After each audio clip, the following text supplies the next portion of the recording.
Hi there, I'm Temi Vitalezi, and I grew up in Soweto, South Africa during the roughest times apartheid. You see, during apartheid, people like me, people with my skin color, people that spoke like me, struggled. That's all I ever saw.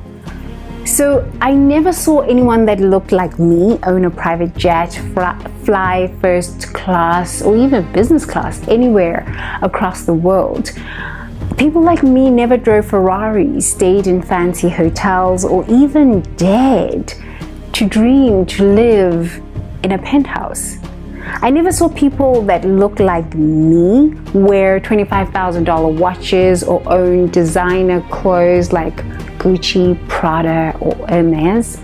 Growing up during apartheid, most people that looked like me in the township lived in shacks.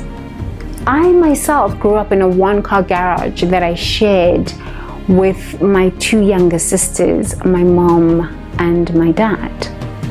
Most weeks it would get so bad we didn't even have enough money for food, and most days my dad got so stressed out that as a man he couldn't provide or make enough money to provide for his children, and that eventually turned him into a very abusive man that beat his wife and his children. So I ran away from home at the age of 17 and dropped out of high school. Fast forward 20 years. It turns out that it's not where you start as a person that determines your future success. In fact, it's how mentally resilient you are that determines where you end up. But the dream of what the possibility in the land of milk and honey was what eventually led me to become the first Black South African woman to work for a hedge fund on Wall Street, retire by age 27, and travel the world according to my terms. When I was younger, I really wanted the fancy cars, the expensive watches, the big house, and the swimming pool, because after spending the first 17 years of my life living in poverty, that is what I believed was the symbol of success.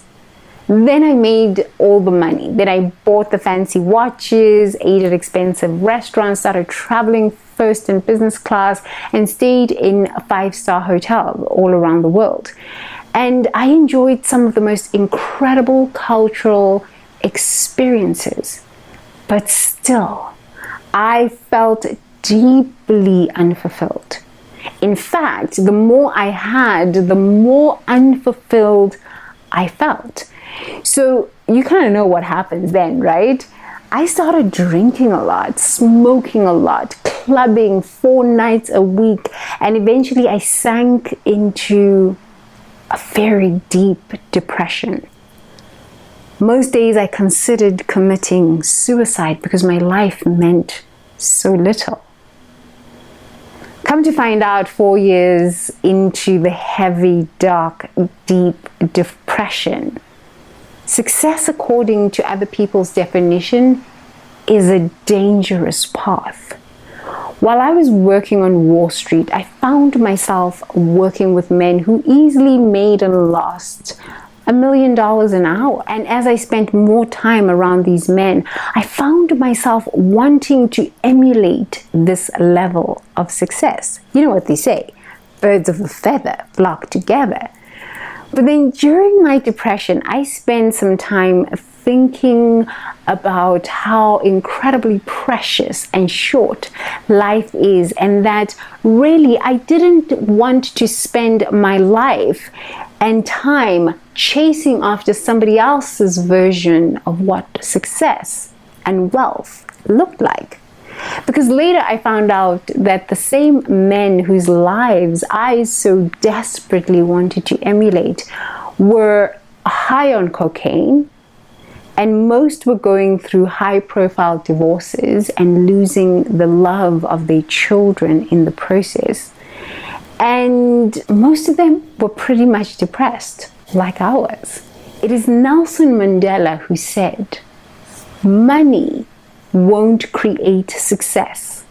The freedom to make it will." Since I know that I'm not the only one that wants to create wealth, I decided to do something about it. I decided that I was going to write a book. And the book is called Financially Empowered. And I share the exact steps it took me to go from Soweto to Wall Street to being a financially empowered Zulu girl traveling the world. And I also inspire anyone who is willing to dream boldly and create their version of wealth. So you see, this book outlines the exact mindset tools to unshackle yourself from the mindset of poverty thinking, so that you can dream a dream that is so bold that you find yourself living a life that honors your God-given talents and helps you easily to accept and appreciate the money that comes into your life. And most importantly, you wake up feeling fulfilled and totally excited for the day. And there's a bonus.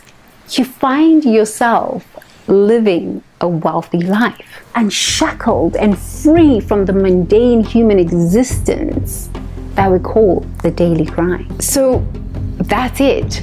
My question to you is, are you willing to give yourself the opportunity to design the life of your dreams?